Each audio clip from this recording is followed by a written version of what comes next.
Saturday, everyone. Welcome to episode 62 of Reptiles and Cocktails. And we're going to have a fun guest today. If you guys can just go ahead, check into the chat. You can share this out. That would be great. Hey, Ro 5.0. How are you? Welcome. So we are going to get this thing started. First of all, I wanted to just, remind everybody to support US ARC and US ARC Florida. Good morning, Kai. Good morning, Wayne and Alice. And right there, I'm going to ask Bosa if you can copy and paste this throughout the chat throughout today. That will be awesome. A reminder that here we are exuding positive energy only. So we're going to have fun. Our guest is going to be amazing. And he is in his snake room. So we're definitely going to get the chance to see some of the cool snakes. Good morning, Joe. Wayne and Alice, have you guys relocated yet, or are you still in the process? And when you get there, we need a good picture of the hills in Ireland. So definitely, guys, come on in, everybody. Good morning, Stone Age. Welcome. Appreciate you all. So as you guys come in, we're going to go ahead and we're going to kick off our intro video. And for those of you who are new to the channel, this video changes so I guess that would be 6 months, because I change it after the October Tinley and after the March Tinley. And pretty much it is just kind of a compilation of some of my coolest moments in Tinley, and with some of the coolest people. So I hope you guys enjoy the video. And then after that, we'll be bringing on our guests. Stay tuned.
All right. So since we done soulfully gained our way into this, we're going to bring on our guests. Welcome, Daniel. What's up, everybody? Shout out to my son, Elijah. I saw him in the chat. Hey, Elijah. I said, get on and watch your old man talk about the snakes. So that's going to answer one of my questions, because I was going to ask, where did the name of your business come from? Where did Wages Reptiles come from? So clearly it's the last name.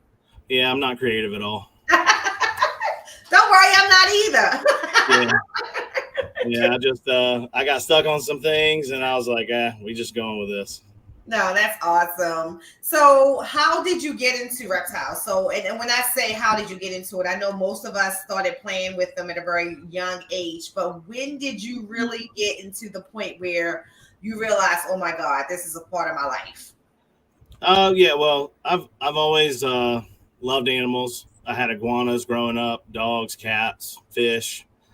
So we've always had pets. When I was in the Army, at Fort Hood, and I had a friend of mine who kept balls, and he had some corn snakes and stuff. He had a 2-bedroom apartment, and he bred these snakes in his room. And I was like, man, this is crazy. So I always would go hang out with him, pick his brain, and then we went our separate ways, because of the military. And it was really during COVID. We just wanted to get out of the house. And I went to a Repticon in Chattanooga because it was like, everybody was on lockdown. It was like, let's just go do something. And, I saw all these snakes, and some were, bananas, bells, stuff. It looked cool. Right. Typical price range. What's up, Chris? And, we got a snake for my son, and I just couldn't get it out of my head. Like, why is this snake $900? Why is this snake? So I just dove in, and then I lived on Marf Market because we were on quarantine. And during that time, I reached out to another friend who breeds now. His name's Derek DeFrancisco. He's Mere Mortal Morphs in Tampa. Shout out to Derek. He was also friends with the person in Texas that bred, and he started breeding as well. So I just hit him up, and it was really just about, ever since that point and I got into it, it was really just about the animals and learning. It's always about learning. Yeah. And building friendships, getting to know people, taking that common thing that we all love, which is the animals, and then building friendships off that. And that was probably like 2020. So now we got probably around 60 ball pythons and a few other reptiles all throughout the house. We're a very animal heavy house now. So yeah. What do you have other than ball pythons? We have crested geckos. We have 7 of those. We have a bearded dragon, because we bought the bearded dragon for my son because the ball python, they're good pets, but they're not that fun. So I ended up bringing the ball python. We got him down to, be with the others. So it's still here. It's just he didn't really take interest in taking care of it, feeding it. And I get it. He's 8 years old. So we got him a beardy. He loves her, feeds her. We have a hognose, a redfoot tortoise. Oh, wow. And a cat and a dog. Yeah. Yeah, so it kind of sounds like this house. But yeah. How many ball pythons do you have now? Around 60. I sold a few last week. I have a lot of hatchlings or like grow outs. As you can tell, like, this doesn't have that many snakes in it. All the ones with tags, the white tags, has a snake. So I'm like a prepper. Like, I buy all this stuff before I buy the snakes, because I'm scared of like it being the other way around. But we're going into it. Yep. I'm the same exact way, and it proves to be convenient. Like, hey Keisha, it's been 100% convenient, because if I didn't have, first of all, I didn't plan my successes the way they are happening. Yep. And if I was not proactive on stocking up on making sure I had the proper equipment, making sure that I had the proper enclosures, I will be getting hit in May, because everything is happening like back to back to back to back. And one of them being is the clutch of the reticulated pythons, which was not on, was not planned. Yeah. So it's okay to over prepare. You always ready. Yeah, and that way I don't have to. I think I did it because I like ran into. I mean, if I want a snake, I ain't gotta. I don't have to think about it. I got a place for it. Right, you got an excuse, right? Yep. At least I got the space for it. Yeah. So, and I think that's too, for me, it's a down. One of the things I had to do is also stop keeping some things though, because that can also make you get more animals. Like if I'm out because with the lizards, like I know I would not get another big snake. I'm at my max, and not necessarily just my max in space, my max in what it takes to take care of them and everything else, right? And I have them all at an age now where it's like having teenagers and adults, and you don't have to worry about the little 3 or 4 year old. You know what I mean? So it's pretty cool in the space that we in now. But if I don't get rid of enclosures anymore, I can see where it can be a problem where, okay, I upgraded this, so now I have another 8-footer or I have another 6-footer. What can I put in it? And so I've gotten better in at least letting things go. Yeah, I can see myself going crazy when I get a little older. Because, I don't know, I see, like you, breeding retics, stuff like that. I want to do that as well. I just kind of dove into, ball pythons caught my interest. And that's what I spent all my money on. So I got to make some more money before I buy some other species and start breeding them too. I didn't plan to breed retics. They bred themselves and they were very successful. I did not put them together. They put themselves together. And in my theory, because everybody told me, I even remember saying to my husband once we realized they were lots, I said to my husband, I said, well, people say retics are so hard to breed, so it's not like she gonna get pregnant, right? That was it. So in my mindset, they knew each other was ready.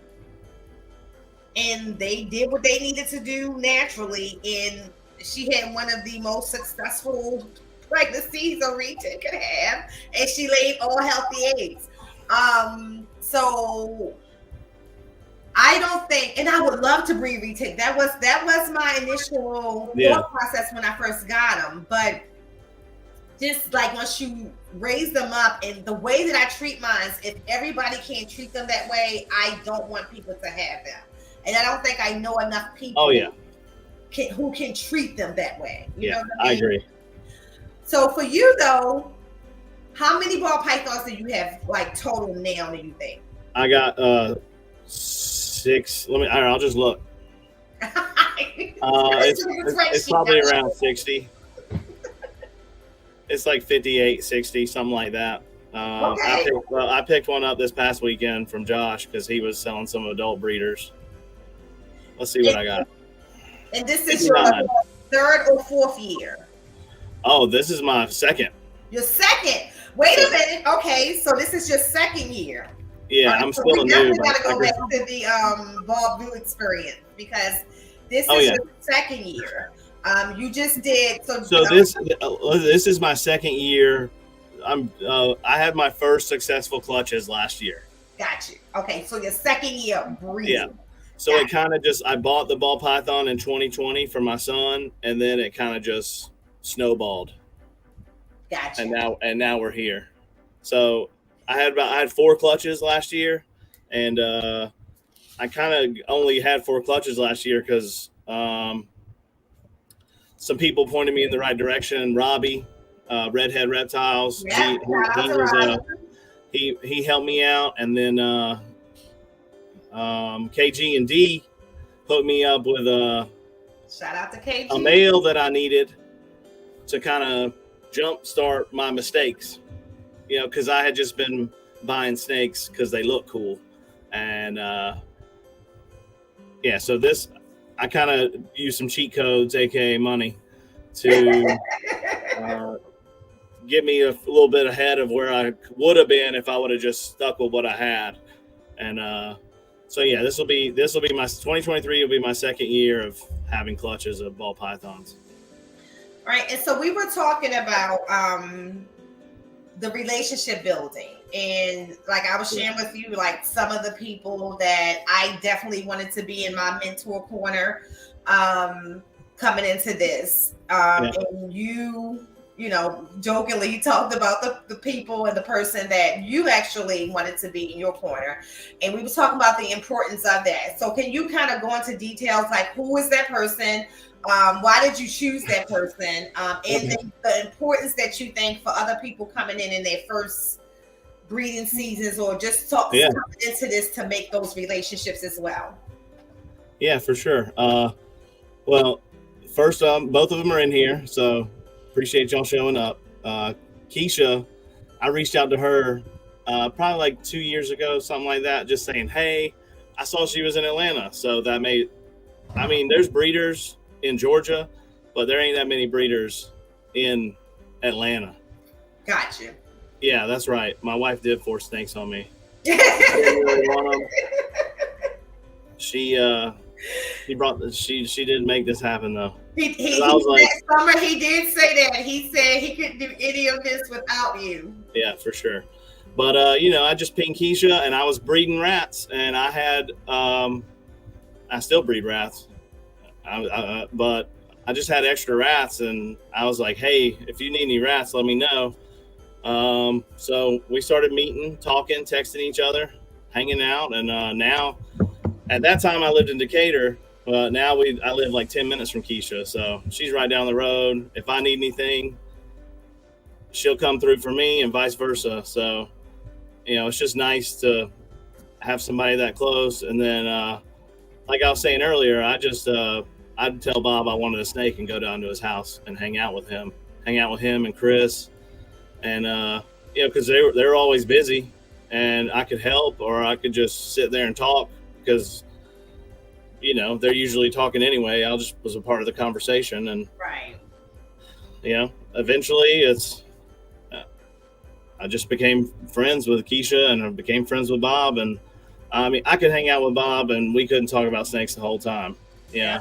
It eventually happens because, you know, it comes up or whatever, but, you know, he's super cool dude. I think people just are, you know, fanboy sometimes, and I get it. You know, Bob's a big deal. He's been doing this for a long time. So yeah, I just and that's the one. I think Bob let me into the click because I was 3D printing stuff for him. So we made those light connectors. We had those light connectors he has. I was like, let's make something tight so it says like Bob's balls, and it puts all the 5 light connectors together. So you know, it's just blossomed from that. And I don't have problems getting along with anybody unless, you know, there's an issue. But yeah, you know, just good vibes. I like to hang out with positive people. And it should be that easy, right? But you know, you can definitely place those people in your corner. But I do want to say, because me and Daniel was talking about this, like a lot of people who are in the ball python, and I can speak because like I explained to Daniel, for those of you who don't know, I've kept animals for 33 years, but I didn't get into breeding until a few years ago. And that's not the only reason. You also are grateful. I mean, yeah, that's killing me, dude. I was telling my friend last night that they're slaughtering me in these memes. They're good though. But you gotta have that, right? And I think it's important. I think for me, and I shared with you, Ozzy is that person for me. Kevin is that person for me.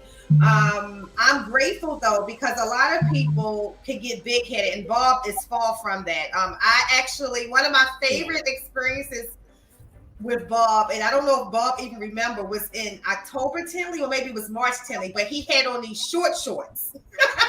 These short shorts, and we were taking a picture, and we were joking about his legs in the shorts, you know, and just people being authentic, because at the end of the day, like you said, we're all snake people. We're all people who love animals. We're all weirdos in one way or the other. For sure. Reptiles, right?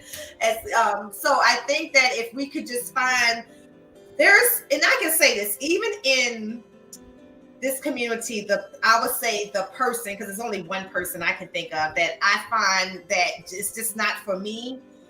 I think that person is really, really smart. And I wish all the other things that kept me away from that person were not there, because I think that that person does provide some value of intelligence in the community. Like, Yeah. but because of all the other stuff, I just can't. And I wish, Yeah, I could get past that, but that's the immaturity in me, right? Because that's being judgy, right? I mean, I don't think so. You gotta have a filter, man, because like, yes, I think you can learn something from everyone, but at the same time, some people, it's just like first and foremost, like any if any, I've met a lot of people, especially living in Georgia. You're like, man, this person's this, that, and the third, and then they come off the hip with some racist comment, and it's like, I can't deal with that. I can't be around that. So, and it does suck. But that's why it's like, I'm not saying to pick and choose, but pick the people you want behind you. That's how I am. I pick my team, right? Yeah. I'm not saying that I don't like all the other teams. It's just that this is the team, if I'm going to win, this is the team that I want with me. And I think it's actually made me, I always tell people, preserve myself over the years. I don't deal with a lot of mess and stress. Those two things are not good for you in a healthy way. And it's definitely not good in business, because you're going to sometimes do business with people that you just don't like, right? I mean, that's even when I was working my full-time job, I make the joke all the time. There was people literally directly in the boardrooms with me that I didn't like. They would never have known it though, because as long as you're coming here and we having professional conversations, what I think of you personally don't matter. Right. And I just wish in the reptile community, we can make that apply 110% too, so we can continue to make this community thrive. Because I can tell you that for those of you who are bigger breeders, who do build those relationships with new people, it's life-changing. I would not be as successful as I am if it wasn't for those breeders who support me, and those breeders who, quote unquote, are not big breeders. Because I can tell you, there's one person right here, I can tell y'all right now, Justin from Pipeline, he don't consider himself a big breeder. He hasn't been doing this for 10 years. But when I tell you the value of him knowing what to pair, how to breed, how to do it successfully, how to do all the other stuff that comes with it, like raising your rodents and feeding them, and the passion behind it, priceless, because that's something else we miss. I would tell you, Ozzy is very humble in the way this would say there's many big breeders. I mean, other breeders who came in, new breeders who are dropping jewels that assist him in making his business and his practices.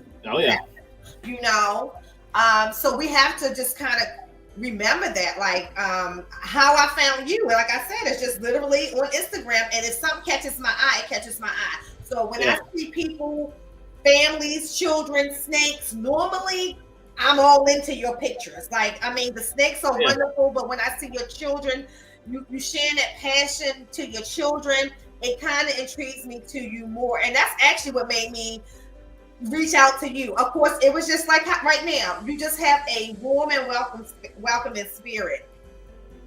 I appreciate that. But it wasn't like, when I came into the game, someone said, hey, you got to make sure that you check out Daniel. I found Daniel on my own from just Instagram. Yeah, it's better that way. And another thing about like teams, like everybody has their squads in the reptile community, right? But that don't mean that I want everybody else to lose. That's right. It's not a cake. It's not a cake. Everybody don't have to get a cut of the pie. There's enough for everybody. Because we build those special bonds and relationships. Like for me, my clique, everybody know who that is. My crew, my people are the usual suspects. But how we developed, how we became the usual suspects wasn't handpicked. It's like these people, we came together for one shape, one reason, and then it formed this bond. But what we really are together, the reptiles, is one thing. Like this morning, right before this show, I literally had a therapy session in our chat, like sharing like this personal outpour stuff, we are that for each other. And that's important in business, right? Because those guys also know when to say to me, Nicole, you don't need to be a part of this because your passion or your anger or your fury is this. And I know when to say to them, oh no, this one is not for you. This is for you. We know when to pull each other Yeah. back and keep each other kind of focused and on the right trail to business to make sure that we all are going to be successful. So it's great to have those relationships. For sure. Absolutely. So when you started breeding, all right, what was your first pairing and why? So we talked about what's the first snake you purchased and share who that was from, and then how you came up with, okay, this is the first pairing that I'm going to make. All right. Yeah. So I actually bought I was getting like anxious. Like I bought all these snakes and I didn't realize, I did realize, but like saying it aloud doesn't actually put it into perspective. Right. How long it's going to be before you can actually breed them. I mean, I have snakes that I bought that I still haven't bred. So I got a Eric Walsh Monster Morphs. He sold me like a $150 normal breeder size female and said she laid 4 slugs. And I was like, I don't care. So the only male I had big enough at the time was I think he was an Ivory Orange Dream Inchy. And I like those. I mean, it might be a $150 snake, but I like the way. Well, here, I'll show you. Yeah, I was waiting. I love you. So I love Inchy in a lot of things. Like this was the first one from the first clutch. That Orange Dream Yellow Belly Inchy, like a solid combo, really pretty snake. Yep. So yeah, that was just a normal to an Orange Dream Yellow Belly Inchy, and then I think together both snakes cost like $500 or $600. Hey, let me see if I can get that light on. Right there. Yep, I can see it right there, nice and healthy too. Yeah, I've noticed that too. Is I did frozen thaw and I bought rodents, but breeding my own rodents, man, like I can see it in my snakes. I agree. I try to still stick to frozen thaw most of the time, but I can tell you 2 things that I notice a difference. ASF fed animals are healthier long term. Yep. They're solid. And I've also noticed that the ones who eat live definitely passes through the meal quicker as well. Yeah, I've had between me and Keisha, we I've been trying to up my rodent production over here, and she breeds as well. So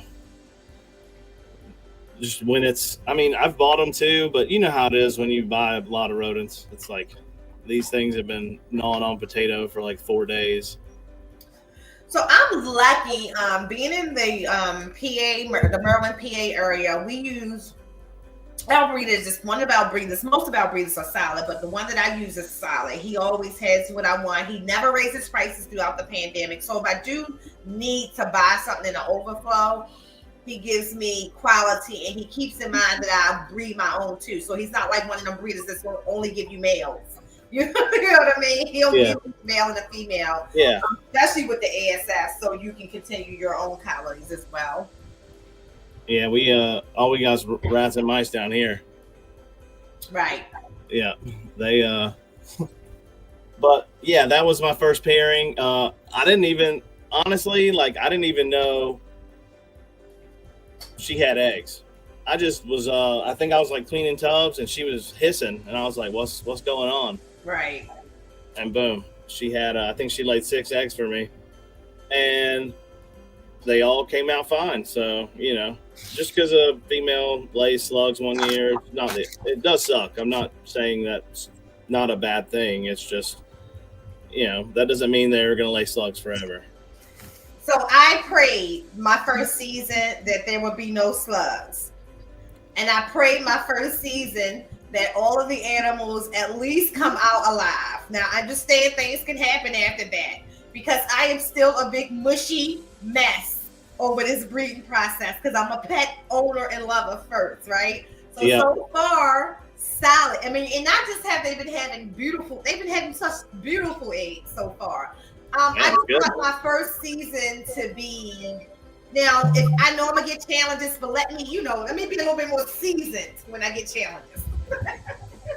Yeah, for sure. Yeah, I haven't had any. What incubator do you use? I got a sea serpent. It's like the $1,000 one. Mhm. I think it's like 4 foot tall. I don't know what the model is. Yep. I didn't want to play around with that either. Yep.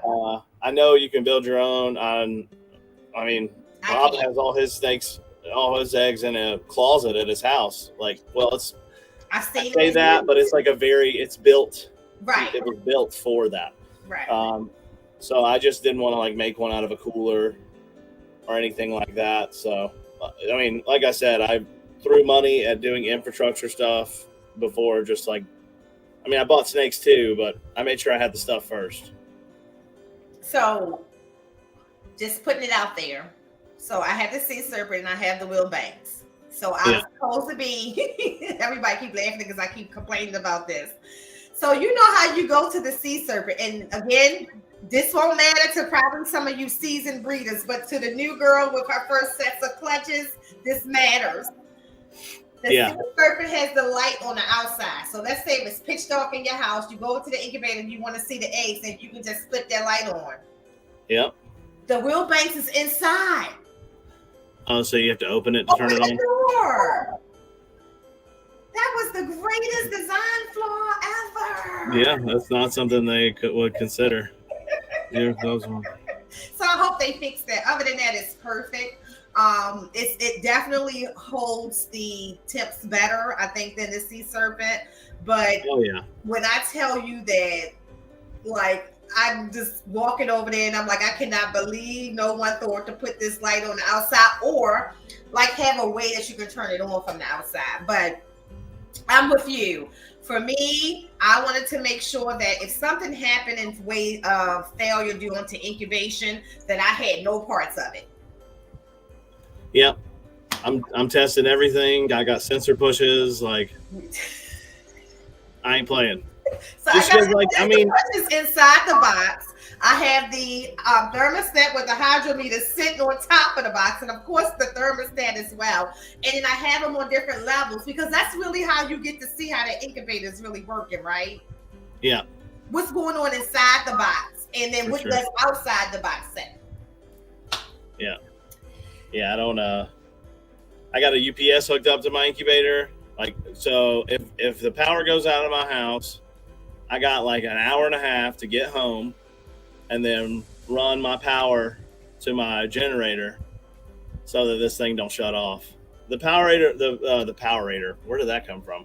The generator will run, I mean, it'll run my whole house, but I can at least run everything through the sub panel down here out to the generator and just let it run, because, I mean, it is about like passion for animals, but like, I just don't, put all this work into these clutches and then everything just goes down the drain because the power went out. Like, no, that's not happening. Like, in my head, me as a reptile breeder. What type of generator do you use? Oh, it's just like a Craftsman, like, gas generator. Okay. Yeah, I'm not on the Generac yet. Okay, so I looked at recently the Kohler. Like the pricing between the Generac and a Kohler, and I'm looking deep. Actually, I'm talking to them now, because I do think that one of the things that you don't think about with Generac, I know I didn't, is once you build your collection, right? Yeah. If you didn't buy the Generac to support your entire house, you have to literally upgrade that Generac. And so it probably would have been smarter to get one to support like the entire, it was cheaper, but smarter to get something that support the entire house, including the basement and everything else, opposed to just the levels where the reptiles were. But Kohler seems like they actually have better pricing and financing options if you don't want to pay for certain size houses that some of us reptile people have. Like, you're talking $20,000, $11,000, $20,000 on a generator. If not more, because I've seen some of your houses. Yeah, we've been there. So, can you share with us just some of your favorite animals? You can give us them in any order. So here's this is the first one we bought.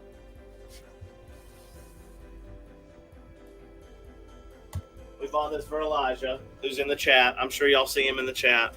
It's a fire spinner blast. She ain't eating for me right now because I think she's. I need to ultrasound her. But do you have an ultrasound? I do, yeah. And what is your thoughts on ultrasound? And I don't think it's required. I mean, Bob told me that you don't need an ultrasound unless you have like 100 breeder females, and I do agree with him. I mean, a lot of guys did it for a long time without ultrasounding, but this goes back to what we were talking about earlier. Mm-hmm. Yeah, I'm gonna show it, Keisha. She said, "Show the Leos." Yeah, I'll grab him here. Dang, girl.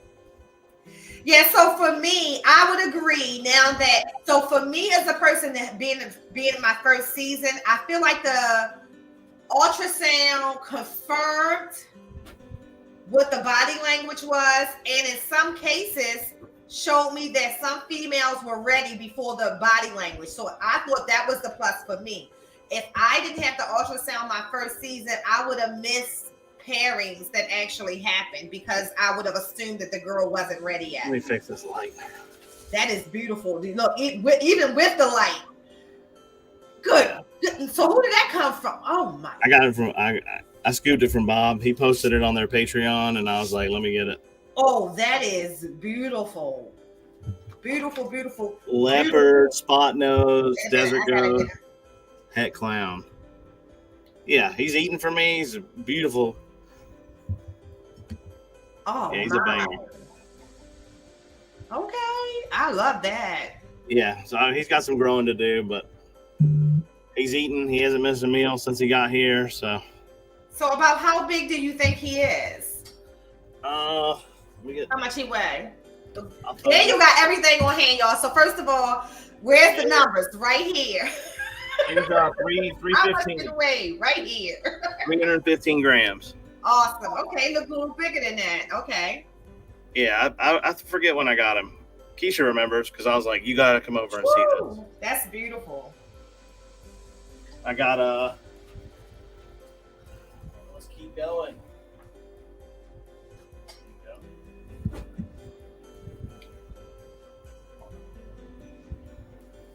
I have two of these. I have 1-to-1 of these.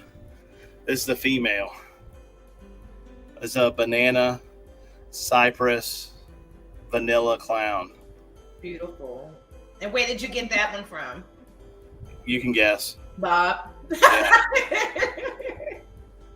I'm not half of my collection. You're going to hear the same name over and over again. Yeah, I'd say I think I looked at. I think like a third of my snakes are from Bob. Yeah. Just because. Bob said, "Hey, he know the snake. It's not yours, Bob." Yeah. You scammed it. Look. Yeah, I love it. It's just a simple. I mean, I say simple, but there's no like other than clown. It's just all coloration. That's gorgeous. Yeah, he was like, why do you, he asked me, why do you want the male and the female? I was like, because they're both beautiful. I love bananas. I'll always love bananas. It's not a powerhouse. What are you talking about, Elijah? That thing is beautiful. What else? Oh, another Bob.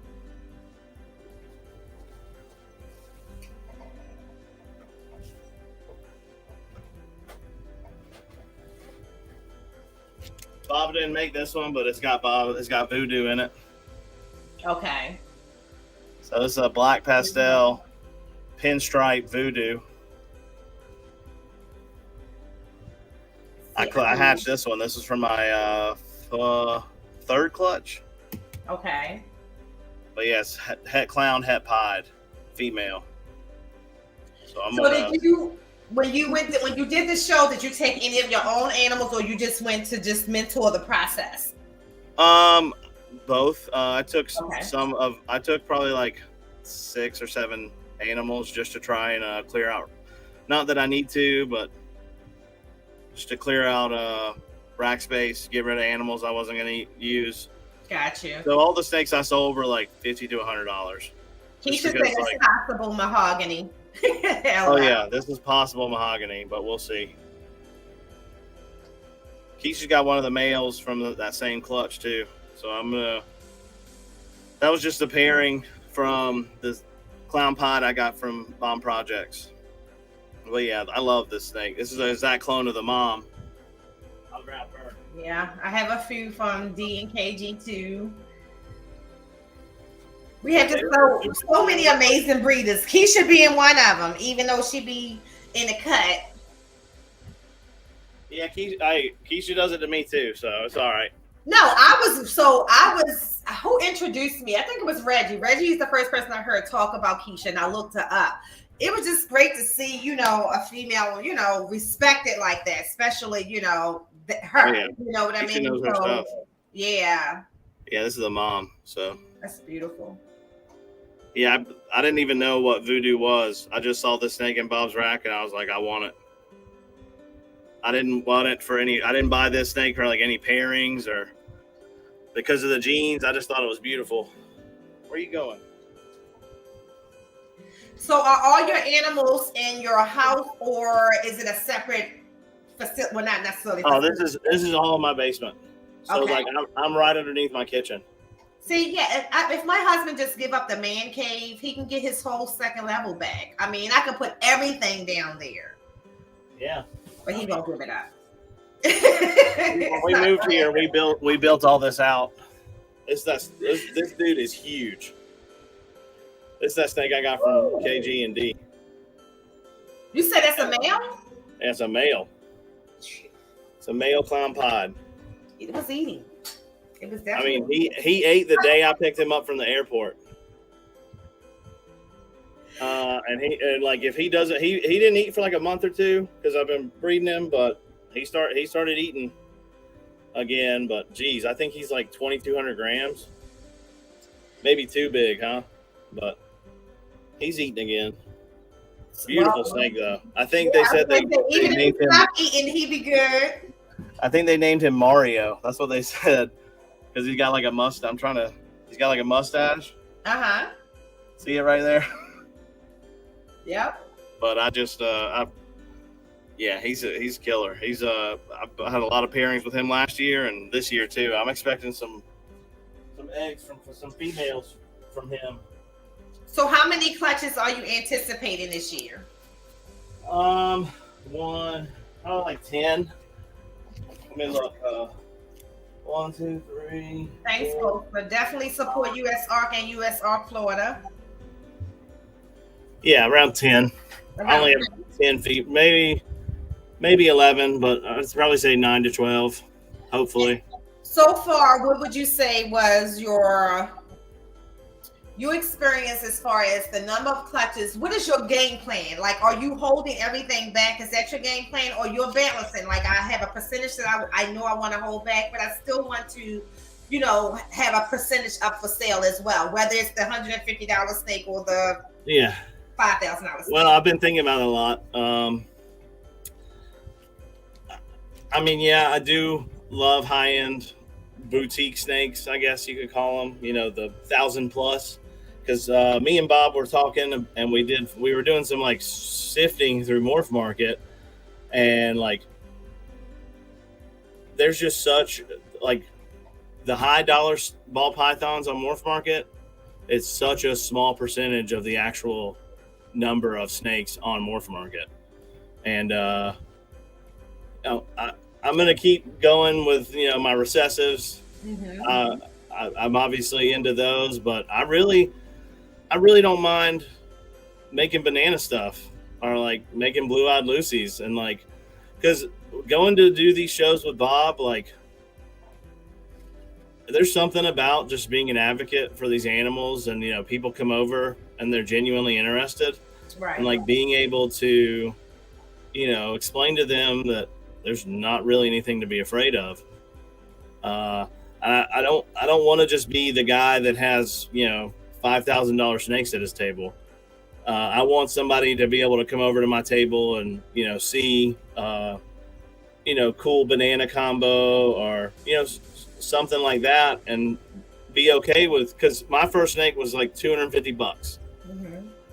So it's like it's a slow burn. It's not, nobody's just going to walk in and buy a 2000. Well, some people might, but well, they shouldn't if they really don't understand, yeah, they shouldn't how to raise it and take care of it and breed it. Yeah, I really find joy in like trying to get other people's into the hobby, even if it's just as a pet snake. It's just, it feels like making money feels good too, sure, but like getting somebody, a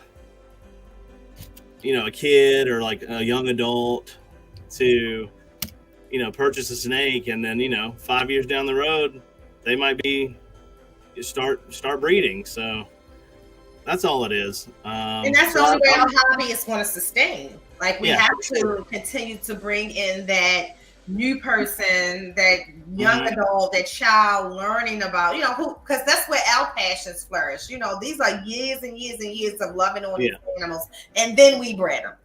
Yeah. Hey, Jamie, he hasn't really gotten lazy. But I have been trying to go back, pump the brakes on his feedings because he has just gotten so big. I haven't had any experience with him being lazy yet, though. Every time I put him in a tub, he's locked up. But I mean, that might be something that holds true he's the only male I have that's that big. So right now, what is your most anticipated pairing for this year? It's mostly just pied stuff that's going to be Het Clown because I'm pairing it with that guy. Okay. So it's a lot of yellow belly pied stuff. The one I'm most excited about, though, like that I want to see, is a pretty simple one. It's just a pinstripe clown. This girl to I think it's a banana inchy clown. Not inchy. I can't remember, but he's a banana clown. So I just wanted to hit some banana pinstripe stuff. I just really banana. I don't know what it is. I just think it looks good and a lot of stuff. And that's important. You got to do what you like. Yeah, for sure. And I mean, most people see bananas and they're like, "Oh, he's in shit." Like I think one of the first snakes my wife bought was I know my wife was the first person to go down and hang out with Bob. It wasn't me. Let it be known. We had just had our second son. He was like a year old, maybe, probably less. And she just came. This was after she noticed, or we saw them vending in Chattanooga. She was just like, "Hey, I'm gonna take Jason, go down to Bob's house and look at snakes."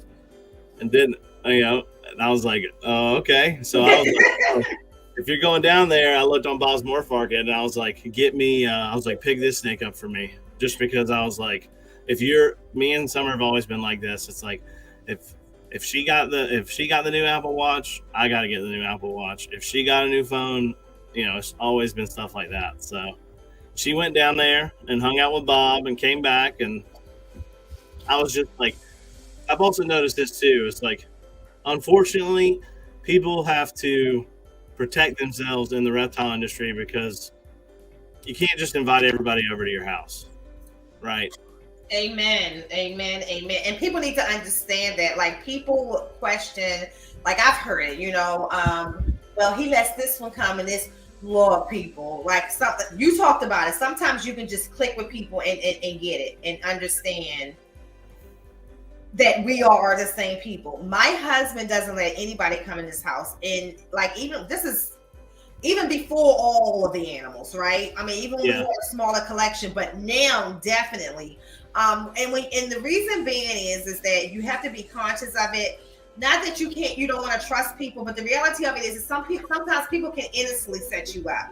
They can innocently share information about the inside of your home and things like that. And collections have been literally violated, and we don't ever want to put ourselves in a situation where someone would even try it, right? You want to avoid it.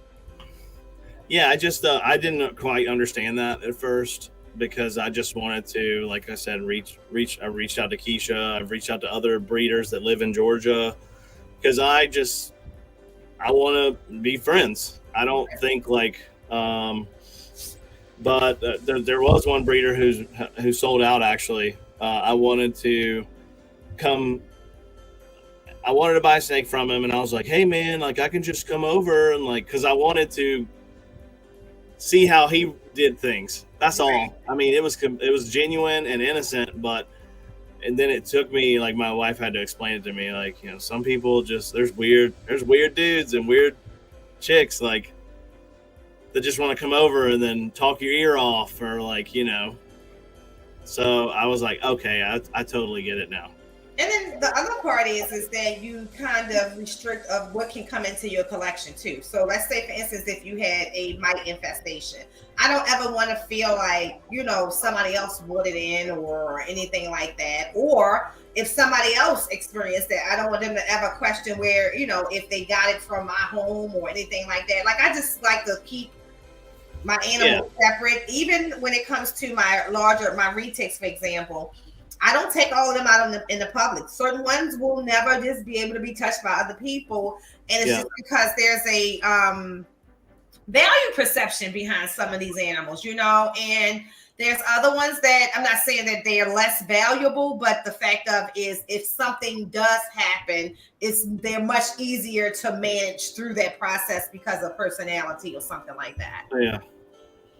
So definitely. And people just got to be conscious of that. Everybody is not, I mean, like I said, we spend enough time in this reptile community to hear some of the horrible stories of things that actually happen. And you just got to protect yourself. And your home is sacred. I mean, your home is sacred. Yeah. I mean, it's just, I don't know. I like to see the best in people, and I just didn't consider it. I feel dumb. In hindsight, it's like, oh, I should have. But I was just excited. Like I said, I'm just excited to meet somebody because I'm not really big on like, you know, learning how to do something on YouTube. I want to see how, want to see how, because everything's not documented, you know, and I've learned so much stuff like from Bob, just in general. Like his collection is 100 times larger than mine, more than that. Well, no, I don't think it's huge. We all know Bob's is huge. So it's just like, but he has these things, they're these little things that he does while he's feeding or tracking stuff. And it's just like, he has it down to an art. And you don't learn that stuff just like reading articles or. Well, I agree. I mean, like I said, you and you're grateful for Bob. I'm grateful for, you know, Ozzy. I will even tell you though, I get it. Like even the other day, I took my granddaughter to Ozzy's for the first time. And the way she, you know, over here with some of my animals, like, you know, she can just walk around the house with them and things like that. So she grabs, you know, one of Aussie snakes. Now I know the value of the snake. And she walking out. Oh my God. I'm like, no. And Ozzy was like, she's okay. I'm like, hell no, she not. You need to come right back here. And I'm gonna watch you and the snake right here. But it just made me again humble me to realize how humble he is, you know, because this is just what he do. But I'm like, that's a $25,000 snake that little girl already walking out the room with. She can come back here. But it's crazy. Like for me, that was the first time I ever touched the egg tooth. He said, just put your finger right there, and literally I can feel the egg tooth, and that I was like a kid that day. I'm like, oh my God, that's so cute. And now you know what I'm looking forward to, Daniel? It's touching my own little egg tooth. Yep. There it is. But still, you know, so Bob and them might not realize they still making dreams happen, even for adults, when we get to experience those larger collections, those amazing animals. Some of the mindset of do's and do nots, like the breed alone things and stuff like that. You know, Ozzy makes us see both sides of that. Like, you know, I've seen it in my career destroy great relationships, you know. So just be cautious of that. So I think that's one of the things that I mentioned in Ozzy's Patreon, and the only people to give me like solid responses were you, Ozzy, and Antoine. Like those, you three, because Ozzy was like, hell no. Because Ozzy has a hard yes or a hard no. Yeah, he's like, I don't mess with it. I ain't got to. I'm Ozzy. And then Antoine was like, and you and Antoine were more like, it's subjective. Right. If you're a homie, we can work something out. Certain people, and I'll just use me for example. Now, and these people know that, like the people I'm close to know that I am overprotective over my animals. But I'll use Keisha. Keisha brought it up one day and instantly, Keisha, send your baby here, and I would send one of my babies there. Like I wouldn't have no problem because I know how she is about her animals. Yeah. With some of the people that I'm very close to, I know how they are about their animals, So if I send an animal off, it would be no different. This is almost like the same people I would trust to keep my kid for the weekend or my grandchild for the weekend. Yeah. If I don't feel that way, you're not getting. Oh yeah, for sure. Like because that's the way I treat my animals too. Like I want my animals to be held to the same standard.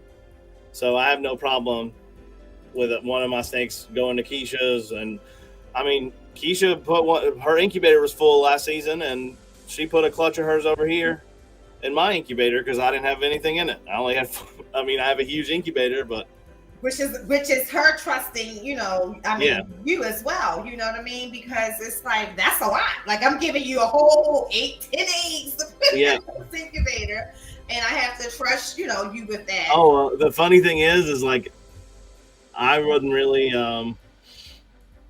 I guess I still am not, but like I wasn't really experienced or anything like that. And she texted me like on day 55, and she was like, "Hey, go ahead and cut those eggs when you get home."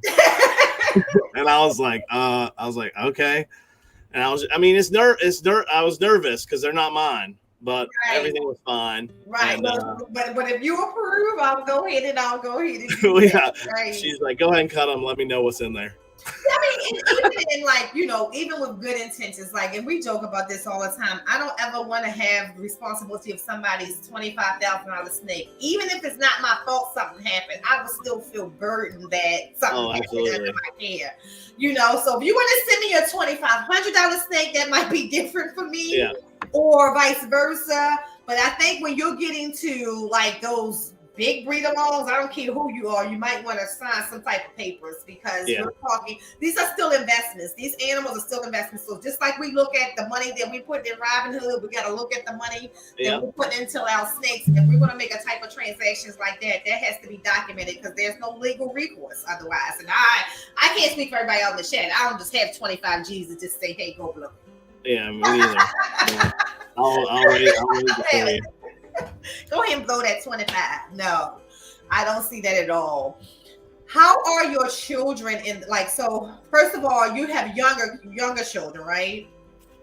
Yeah, so my oldest is 8 and my youngest is 4. I have 2 boys.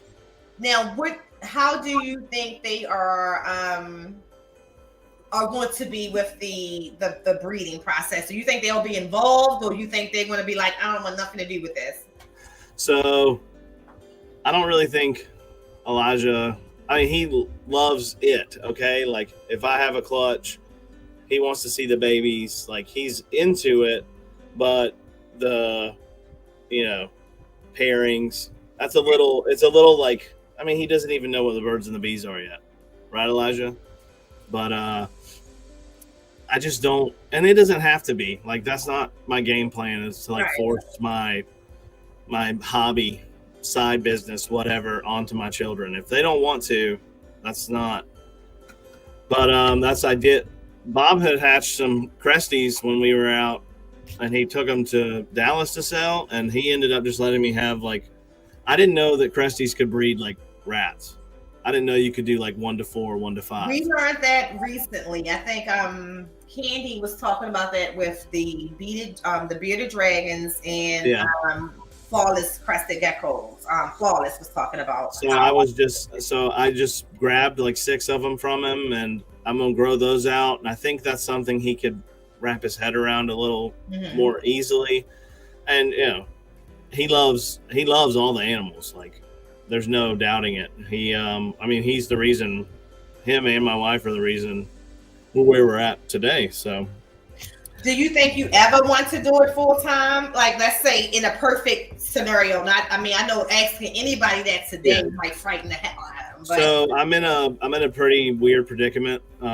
So I work at private school in College Park, and Elijah did help you a whole. He did. He has been helping me do rodents and like feed snakes. He has no problem coming in here and putting them in the tubs. That's awesome. But I work at a private school. It's pretty expensive. Like Cam Newton's kids go here. Okay. And part of me being an employee there means that my kids get financial aid. So gotcha. My kids get to go to this school that costs a good amount of money. Right. Costs as much as some of those snakes we were talking about. You got to add that into the income. Yeah. So, and that's why we moved. So I'm 10 minutes from work. I'm 10 minutes from Keisha. And it does get overbearing sometimes because it's like I get home from work and then it's like it's not every day. It's maybe like 2 or 3 days a week where it's like I got to put in time for the animals. But I do check on them every day. I'm like, so I don't know if it'll be full time anytime soon, but I mean, that's the dream, right? Everybody, I mean, when I spend so we have Friday off for Good Friday. I spent the whole day feeding snakes, cleaning rodents. I love those days. Right. Where it's like, yes, I had the day off, but I did work, but I got so much done, and it's so fulfilling to, be like, oh, I only had like 7 animals that didn't eat, which still sucks, but those days bring me joy. But my job, I got a good job. I love my job. I love my coworkers, so I'll keep doing it as just like I really want it to just stay a hobby. Gotcha. Yeah, because I think that's important for people to determine. Because for me, that's what it was for a long time. I just wanted to do a hobby for a long time, and then it's got to this point in life. I'm like, okay, I'm gonna switch to but for a long time, and it's something important that you said, because my children are 25 and 28. And so when I decided to make this a business, they were 23. It was far gone, as far as growing up. My daughter's been gone since she was 15. So it was all you anyway. Oh yeah. So it's like no daycare. Like think about those big bills that for years growing them up, sports, because that was another thing that used to break my pockets. Yeah. All of those things. And then with my daughter, she now pays her own expenses and stuff like that. So you have all this money now that you can focus on it, and time, because you don't have to go to all of these different sport events and things like that. So I think what I said to somebody the other day is that, from the outside looking in, it looks good, but you got to think about all those other things in life as well. Like would it really give you balance? Yeah. So I'm sorry. It's all good. I don't mind it just being. I mean, it is a lot, like you said, when you have kids running around, appointments, all that jazz. But hopefully by the time they're graduated, high school, maybe it'll be different. So, and if it's not, it's cool. Like, they're my sons. I love them no matter what. If they're not, they don't have to be into. But I think they will be, because the passion's there. They're just too young at the moment to realize the work you put into. Right. To make that real determination if this is my thing. Yeah. To them, it's just here. It's our house. They don't, but hopefully they will. So either way, I'd love for it to be, Wages Reptiles. I'd love for us to all go do shows together and just be advocates for animals. And USARK, and just let people know what's up, because I think reptiles are way better pets for first time pets for kids. For kids, I agree too, and I think also that they give them different type of discipline that they would need. Like, with reptiles, they almost count 100% on you. But with a dog, you can say, hey, did you let the dog out? Yeah. Where a reptile, you literally got to stand behind them and things like that. So I want to end this segment on you giving us your thoughts on your experience for vending for the very first time. Like, what would be the things that if you were talking to me, a person who never vended myself, like you make sure you do this, Nicole, make sure you do this. This is what I will recommend. And then this is what I felt about the entire experience at the end. So this is all based off of me vending with Bob. So the reason people come to Bob's table is because Bob will talk to you. And Bob treats anybody that comes to his table, and I try to reflect this as well. If somebody's looking at snakes, just say, hey, what's up? How y'all doing today?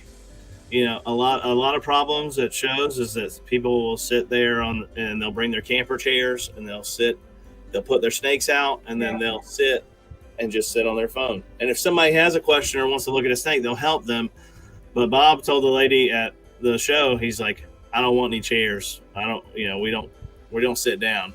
Like we're standing, walking around. Sometimes even at the show, I'll walk around to where everybody's looking and look at stuff as well, or let them hold snakes. That's another thing.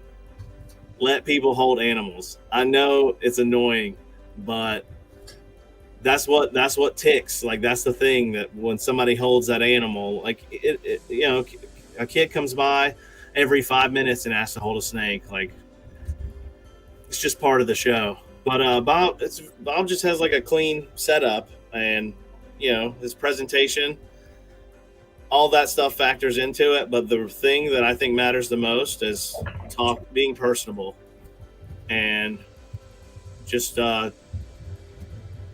treating everybody the same. Don't just like not talk to somebody or just sit there because the show's bad or something. Like, try to make the most of it. Right. Don't let your bad day reflect. Yeah. Because those people pay money to come.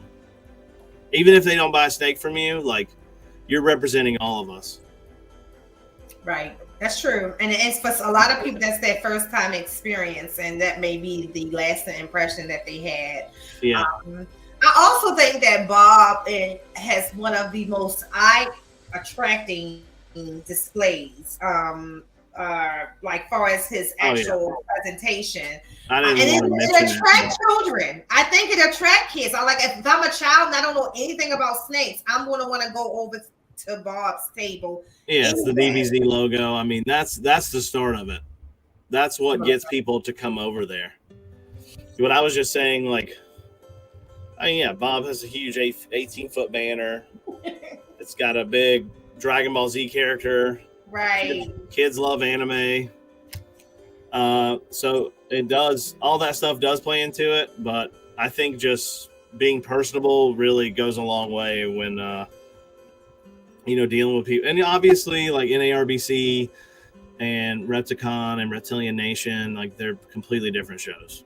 So, know your target audience. People are looking at your stuff at NARBC. It's obviously probably a breeder, starting breeder, somebody It's very friendly, laid back. Right. But the other shows is where the newbies are coming in. So when do you think you will ever do your own? Vend on my own? Mm-hmm. Oh yeah, for sure. Once I get there. I also like selling online because I live right next to the airport. Gotcha. This is easy, right? Yeah, I mean, FedEx Ship Center for Atlanta is like 12 minutes from my house. Keisha too. So Keisha actually just started. Keisha and Jake, another friend of ours that lives nearby, they just went and did some shows.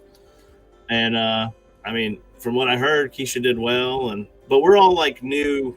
I mean, I'm newer than they are. Right. So for her to be going and doing shows and being successful, it's like, that's good. So I'd love to do it like a family thing. I think we could pull it off, That would be cool. What has been your best and worst breeding experience? Best was a girl a female that I raised up myself, laying eggs like that. So far, that was because I have two. There's some girls that I've bought as breeders, and that's cool. But like to buy a snake that's that big and then right, I know. I'm feeling it now, Daniel. I'm feeling it now. My baby is having babies. Yeah. The worst is I don't really think but it's the constant dread of it's not dread, it's just like it's always on your mind. If you got females that are ovulating that are going to lay any day now, it's not that it bothers me, but it's like if I'm not at home, like I need to go check. It's just like this weird, like worrisome, like thing that's always on my brain now. I haven't really had any I've only had 4 clutches, no slugs, so I haven't really had any bad experiences yet. But that's the one thing I've noticed, that it's just like, just the animals in general, it's always on my mind. Yeah. But that's good, because then I'm not really thinking about other stuff, like watching TV, right? Right, exactly, because, things be happening and we don't know. Unless our friends of a friend of a friend say it on Facebook, or social media, that's the only way we pretty much know what's going on in the world. I mean, but like we talked about that, it might be good for us. It probably is. For sure. It might be good for us. Yeah. So the funniest thing is, guys, this supposed to have happened, I don't know how many times. The funniest thing was the week of Tinley. So we had this scheduled for that Saturday, and both of us are supposed to be at Tinley, right? But we never ran into each other at Tinley. Yeah, I didn't go to Tinley. Okay, so I was like, well, because we were supposed to schedule it for. Yeah, I saw. I was going to talk about. I was going like, wait a minute, did she realize this is the same weekend? Yeah. No, you were talking about what is. I want to know. When I saw y'all's post, I wanted to know what Tinley meant. The Tinley turn up. No, so like you guys would post, and then you'd have hashtag pre-Tinley. So it's the pre-Tinley turn up. So every Friday in Tinley. Okay. Dirk, Big D's Pythons, he hosts this. That's where y'all were all at. And we all meet up there. It's like that looks tight. And so it is actually, I'm gonna be honest, it's my favorite part of going to Tinley and then you invite different people, and people, some people come, some people don't. Yeah. But when you see people who literally flew in or drove in and they come and they enjoy this turn up with us, it's absolutely amazing. And then it builds relationships. Like, you become closer to people from this Tinley turn up event, and otherwise, like, even as close as we are, we barely see each other at the actual shows because we're all walking around doing our own thing. So it's that one time that everybody who kind of fly in gets to meet up with each other. And when I tell you, it is an amazing time. Like, we was tired this time and we took a nap and we woke up. You wake up and you thought you missed the entire thing. Like, I was going to cry. Like, oh my God, I can't believe it. And so we just jumped up and hurried up and got over there. But it was still early, but it seemed like it was so late because we were sleeping. But yeah, it is the best time. Yeah, Keys. Anybody, I cannot stress to anybody. Tinley, I know there's a whole lot of shows out there. I think Tinley, though, for me, is the fact that we do have that little mini family reunion. And it's not the usual suspect hosted, but everybody come through if they want to. And it's just an amazing time. Yeah, it looked like it. I saw the pictures of y'all hanging out and stuff. It looked dope. And we take the pictures, that picture that you saw, we take the picture every time because it shows the growth, like how it first started and where it is now, and then the different faces along the way. And it's all about bringing the community together, honestly. All right, Keisha. I guess the food is good. Yes. I've been to Daytona, but actually like my first Daytona was last year. And then I only went to Arlington this year because Bob needed Christopher Pilgrim, tall, bald guy. His son's birthday was that weekend, so he asked if I could cover for him to go to Arlington. So we talked about we're gonna probably start to bypass March Tinley, not because we don't want to go, but just the fact that we want to make that presence and create that same vibe at another, maybe, Anaheim, Pomona, or Arlington. I know definitely we're going to do Arlington, I think. Arlington was fun. I mean, I had a good time. There was a lot of, I'm sure it's similar. I don't know if it's similar to Tinley, but I'm sure Tinley has a bigger turnout. But Arlington was all right. I've always had fun. I have fun going to shows no matter what because I'm hanging out with my friends. Right, because you were good people. Like you were with Bob. Like that experience would have been just great. Like this past Tinley was the first time that I volunteered at Tinley. So literally Saturday is normally the day that I would spend most of the time, walking around with everybody, including my husband. But this was the first time that I sacrificed that to donate my time to US Arc, and that experience was amazing. Like I want to do it all the time now. I want to do it every Saturday at 10. Oh, that's nice. Go anywhere. I want to dedicate that day to US Arc because that was even more fun. You know what I mean? Yeah, that's awesome. I normally would experience. And I anybody, I would advise you that if you got the time to donate your Saturday to help US Arc at any of those NARBC shows, do it. It is so fulfilling, and not only that, they take really good care of you. They're really appreciative of your time and what you're doing, and it's great. Phil was amazing. I mean, literally, he does the work with you. It's not like he's saying, "Go ahead, volunteer." He literally is volunteering himself that entire time too. So it's Vanessa. So if anybody, I would recommend you. If you did it one time, you're going to want to always do it. It was so much fun. For sure. Yeah, I used to, when I lived in Texas, we'd hang out in Arlington and Dallas some. So, yeah, Arlington is like right next to the AT&T Stadium. The show was. It wasn't that big. Okay. Yeah, it's and then it's weird too. Well, I don't know how it is at Tinley, but like the hotel's like literally right next to the. Mm-hmm. So. Well, we don't stay at that hotel. We always stay away from it, but like everything is happening right there. The party, the evening of Saturday evening is right there with the party, the bar, you know what I mean? But the little meetup at the bar is right there. But it's cool. I love it. I love the entire experience. But to what you were saying, it's not even about. It's about the people. Yeah. It's good to see the people show up, and people that you don't normally see on a daily basis that you may talk to on the website all the time, or people you might recognize for the first time, like, oh my God, I didn't know you were here. Yeah, like I saw Keys in Daytona, and I had my Bomb Project shirt on, and they were like, hey, can we take a picture with you? We're friends with them. And I was like, yeah, what's up? Yeah. And then I was just walking around like looking at stuff. How did you think Daytona compared to Arlington? What was your take away the beach? Because I know once you see blue water, if you're like me, that automatically gives you a okay, weather and terrain not included. Yeah. Well, Daytona it's that time of the year, so it's like August. So people are, everybody's clutches are hatching. It's just like I guess it's a bigger.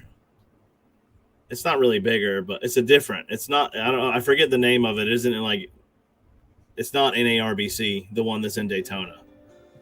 I think it's Show Me Snake. No, it's like National Reptile Breeders. Oh, okay. NRBE or something. Honestly, I'd probably say Daytona, even if it wasn't for the beach, just because I just feel like I have more fun in Daytona. So this is my only Arlington to speak on. But they had, then Chris Ballinger can speak on this too. They had snake discovery there in Arlington. So literally like all of the aisles are just like people are in line to get a pin from, and they're super cool. I mean, I watch their YouTube channel as well. Like, Emily and what's his name, Ethan, I think. They're just like, but the whole place was like packed out. So in Daytona, it's just like it's like a warehouse kind of, and there's a lot more room. Gotcha. And Daytona's closer. Daytona picked in Texas. Isn't it amazing how you can get certain places in the outside the United States quicker than you can get to California and Texas? It's just absolutely hysterical to me. Yeah, it's the NARBE. Okay. All right, guys. So thank you for coming through. We finally made this happen. Definitely wishing you all the luck and success this year. Hope all the things that you have planned and all of your clutches are healthy, and we'll be, of course, be in contact as normal. Yeah, for sure. Is there anything particular you want to share with everybody on your way out? No, just holler at me. I'll talk to anybody. Let's be friends. Appreciate you having me on. I had a good time. It's always fun talking reptiles, and it was a blast. That's what's up. Have you ever been on? I'll send you a message after this. So send you an invite. I'm not sure if you have or have not, but definitely we'll send you an invite after this this live. For sure. So thank you everybody who's been in the chat with us from the beginning. Thank you for being here, supporting Daniel. Definitely follow him on Instagram and the wonderful animals that he has. Follow everybody in the chat. Everybody in the chat, if you just actually click on their names, you can actually just go straight to their YouTube and like and support their channel. Thank you, Fred. Keep being supportive throughout. Do not forget to please continue to pray and support Brian Barchak. For those of you know, we have another podcast, Two Piece in a Podcast, Monday morning at 8:00 a.m. It starts at 8:15. We pray for Brian Barchak, who is now actively in his chemo session. So we definitely want to keep him lifted. And we always rocking the purple. Brian strong, so we're going to make sure that we continue to lift him up. And everybody, remember to share your wins. That's something that Daniel and I hear all the time in our Patreon. This is the season, on Instagram, share your wins. I know that Keys really pushes us to do it all the time. It's hard for me sometimes, but I'm much better at it. But share your wins because it's motivating somebody else when you share your wins, especially when you're having these clutches.